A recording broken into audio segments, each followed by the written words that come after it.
الحمد لله رب العالمين والصلاة والسلام على رسوله الأمين. أما بعد، عن أبي هريرة رضي الله تعالى عنه قال قال رسول الله صلى الله عليه وسلم: إياكم والحسد فإن الحسد يأكل الحسنات كما تأكل النار الحطب. أخرجه أبو داود.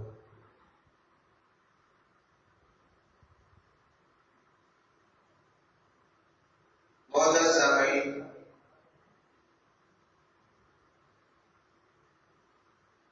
امام ابن حجر اسقلانی رحمۃ اللہ علیہ نے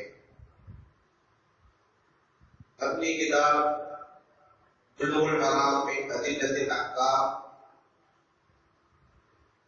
کے اندر ایک آخری میں ایک سیکشن بنایا ہے جسے کتاب الجامع کہا جاتا ہے، جو تقریباً دینی مدارس میں یہ کتاب پڑھائی جاتی ہے جو احادیث پر مشتمل ہے.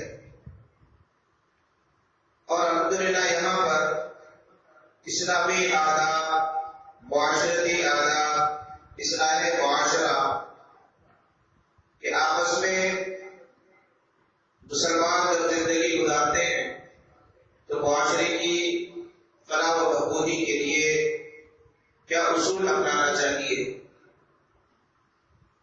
اسی سلسلے کی احادیث کا سلسلے وار درس چل رہا ہے. آج کا جو درس ہے علامہ ابن حجر اسقلانی رحمۃ اللہ علیہ نے باب الترغیب من مسائل الاخلاق،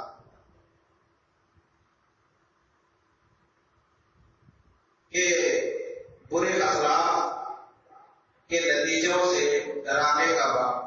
اس کے تحت ایک حدیث نقل کیے جس کے راوی حضرت ابو ہریرہ رضی اللہ تعالی عنہ ہے. رسول اللہ صلی اللہ علیہ وسلم نے فرمایا: ایاکم والحسد، کہ لوگوں حسد سے بچو. فإن الحسد یأکل الحسنات، بے شک حسد نیکیوں کو اس طریقے سے کھا جاتا ہے کما تأکل النار الحطب، جس طریقے سے آگ لکڑی کو جلا کر راکھ کر دیتا ہے، لکڑیوں کو کھا جاتی ہے. یہ ابو داؤد کی روایت ہے. معاشرے کے اندر جو اختلاف، نفرتیں، بگاڑ پیدا ہوتا ہے اس کے کئی اسباب ہیں، جیسے بدگمانی وغیرہ وغیرہ. ان میں ایک بنیادی طور پر معاشرے کے اتحاد کو توڑنے والی اہم چیز حسد ہے. اسی حسد کی وجہ سے معاشرے میں اختلاف و انتشار عام ہوتے ہیں اور بھائی بھائی سے جدا ہوتا ہے. اسی حسد کی بنا پر رشتے ناطے ٹوٹ جاتے ہیں. اسی حسد کی بنا پر لوگ ایک دوسرے سے نفرت کرنے لگتے ہیں اور اسی حسد کی بنا پر دوستیاں دشمنیوں میں بدل جاتی ہے. اسی لیے جہاں حسد سے منع کیا گیا وہیں پر حسد کی جو برائی ہے اسے بھی واضح کیا گیا.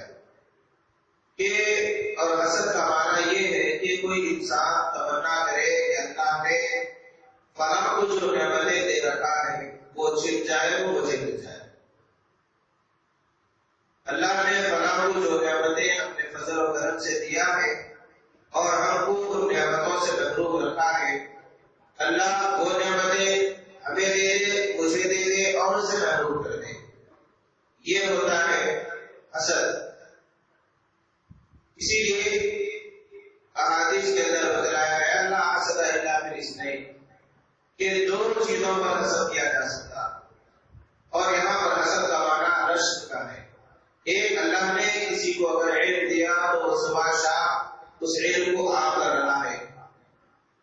دوسرا، اللہ تعالیٰ کسی کو مال دیا ہے تو وہ اللہ کے راہ میں خرچ کرتے رہتا ہے.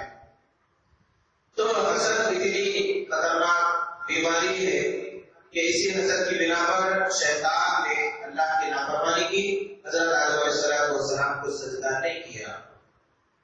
اس نے کہا کہ اے اللہ تو نے مجھے آگ سے پیدا کیا اور یہ مٹی سے پیدا ہوا. آگ مٹی کے سامنے کیسے جھک سکتی ہے؟ اس نے اللہ کے فرمان کو نہیں دیکھا، لیکن حسد آ گیا جس کی وجہ سے وہ سلطان نے کیا نافرمان ہو گیا۔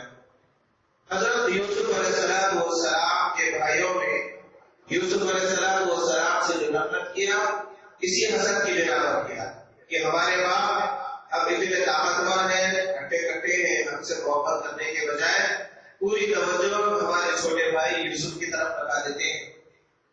یہی حسد تھا کہ بھائیوں نے یوسف علیہ السلام کو لے جا کر کنویں میں ڈال دیا، باپ سے جدا کر دیا تاکہ باپ ہم سے محبت کرنے لگ جائیں۔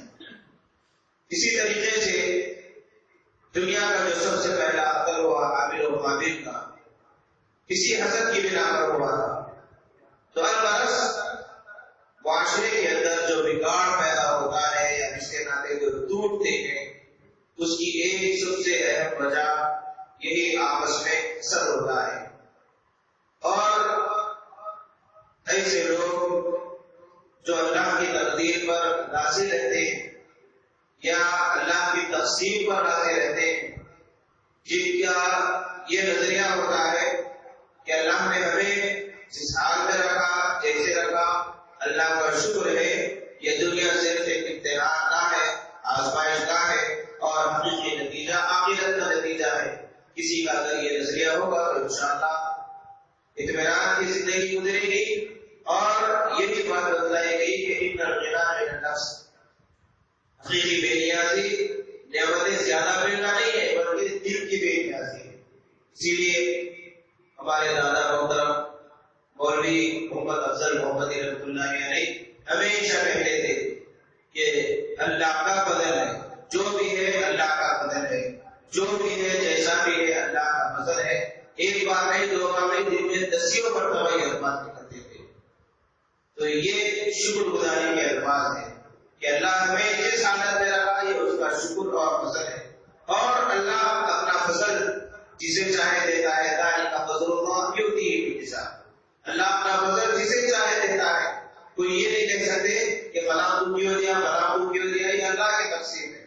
تو غرض حسد سے نیکیاں برباد ہو جاتے ہیں، اور ایسے برباد ہو جاتے ہیں جس طریقے سے آپ لکڑی کو جلا دیتی ہے اور کھا جاتی ہے، اس طریقے سے حسد کی بھی نہ نیکیاں برباد ہو جاتے ہیں، وہیں پر رشتے بھی ٹوٹ جاتے ہیں۔ اللہ تعالیٰ سے دعا ہے الہ العالمین ہم تمام کو معاشرتی بگاڑ کے اسباب کو سمجھنے اور اس سے بچنے کی توفیق عطا فرما، اور حسد جیسی بدترین بیماری سے ہم تمام مسلمانوں کو دور رکھ محفوظ فرما۔ وعلیکم السلام ورحمۃ اللہ وبرکاتہ۔